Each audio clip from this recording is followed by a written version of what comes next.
All right, day one of 49ers training camp is in the books. Nothing too crazy, no pads yet. It was a light day, but the 49ers did get 2 team periods in, and it was a really cool opportunity to be able to see some of the new players and see some of the rookies that have come in. But team period started out with a bang. You had Brock Purdy, what looked to be like almost like a triple shift across the formation, and then it turned into a naked boot to Brock Purdy's right, and then he finds George Kittle probably 20 plus yards down the right sideline with a nice pass and a nice catch. George was hyped, and that was the first play of team period. Got things going in the right direction. But before we get into more team period stuff, it was really cool to see Robert Saleh out there. There's this one part of kind of the defensive line walkthrough period where you had Nick Bosa come over, dap up Mykel Williams, and then Bryce Huff is right there. And you can just see that those three are already building a nice little rapport.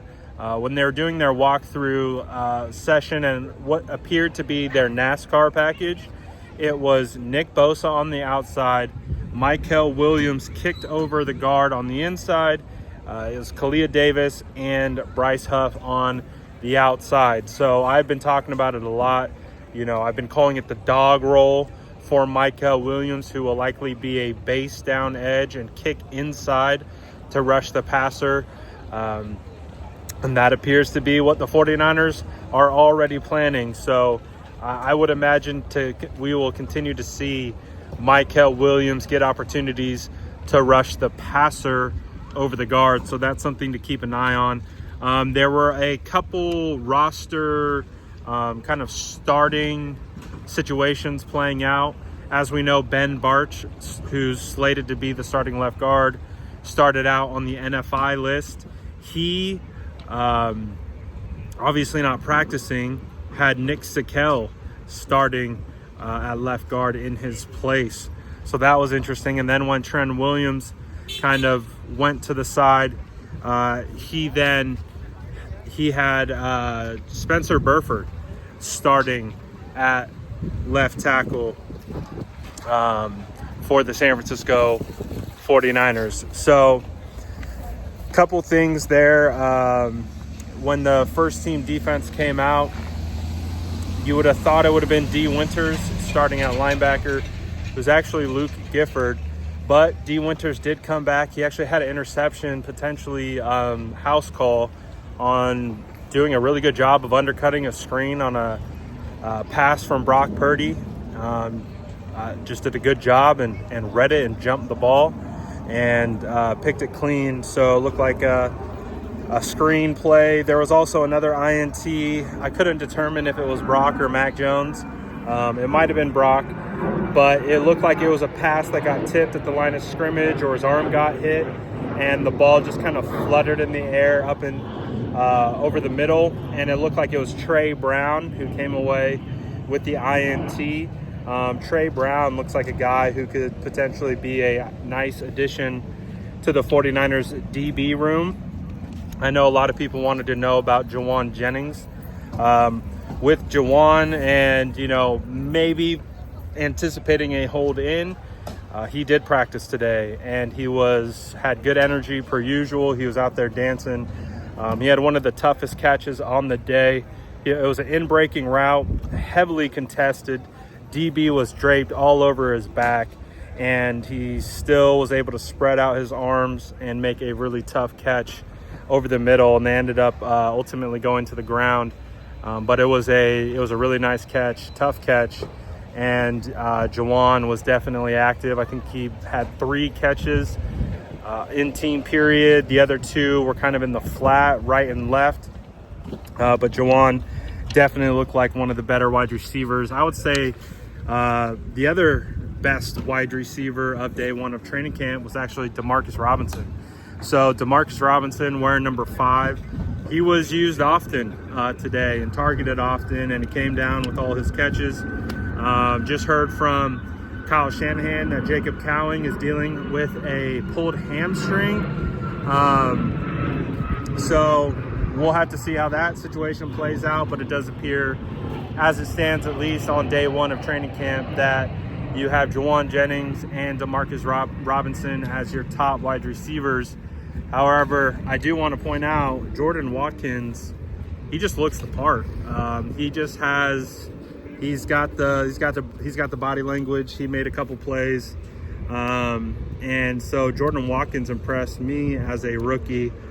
Just looks like a complete player and could probably be a contributor year one as a rookie. We'll have to see when those pads come on. And same thing applies to running back Jordan James. The Jordan twins look solid. Jordan James, his balance, his vision. There's a couple plays where I had kind of a really good look, like straight down, looking at kind of how he was trying to make guys miss and finding holes, and see some of the contact balance. Obviously they're not tackling, they're not thudding, but they're punching for the ball. They're trying to knock him off balance a little bit, and you could see he's just got good speed, good balance, good vision. Jordan James is a guy that I'm excited for. Even Israel Bonaconda looks solid at times. So, and we did see Christian McCaffrey. He didn't really I don't think he participated in team period, but that's to be expected with CMC being this early in training camp. Not surprised there. So, but overall, there's a lot to be excited about. Even Alfred Collins practicing today. I think it's his first practice with the 49ers. Just watching him in individual drills, he is a big human, but he moves very well. He is extremely fluid. He's a big athlete. So you look at the 49ers and some of the guys that they have now with their retooled defensive line, with Nick Bosa obviously as your anchor, but Michael Williams, Bryce Huff, Alfred Collins, even a little bit of CJ West, Evan Anderson, Kalia Davis. There's some promise there. So I think it's hard to judge, obviously, without there being pads, but within the context of the drills that I was watching, the size, the speed, the explosion is there with those guys. So that's really, really exciting. And, obviously with Brock Purdy, he looks solid for the most part. Again, the 49ers have done a successful job at making training camp practice almost unwatchable. But with everything that we were able to pick up, he looked decent. I wouldn't say it was a great day because, like I said, I think he had a pick or two. One pick for sure. The second one, I couldn't even see if it was him out there or not.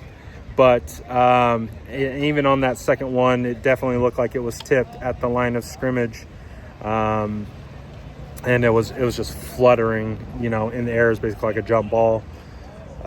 Anyone, 3 flags up or whatever you call it. So anyways, it was a good day one of practice. Energy was nice. Vibes were there. New practice field. They're definitely practicing as far away from the fans as possible. But still, good experience and good sense of what's going on at training camp. And with it being day one, nothing too crazy, no pads. About a week from now is when it's really going to start picking up. But it's great for first impressions and kind of getting a sense of where we are at with how the season is progressing. Let me see. Look through a couple of notes. I saw that I think number 7 is Equanimous St. Brown. Someone tried to hit him on a back shoulder. It missed. It looked like Isaac Guerrero had a nice run up the middle, but again, no tackling or contact. So you always take that with a bit of a grain of salt. Brown and Pinnock were the safeties. And yeah, there's a kicking competition going on. So all kinds of stuff. Mac Jones out here, but I'm excited to see how this is going to develop moving forward. And appreciate everyone, as always, for tapping in. Make sure you like and subscribe for more training camp updates.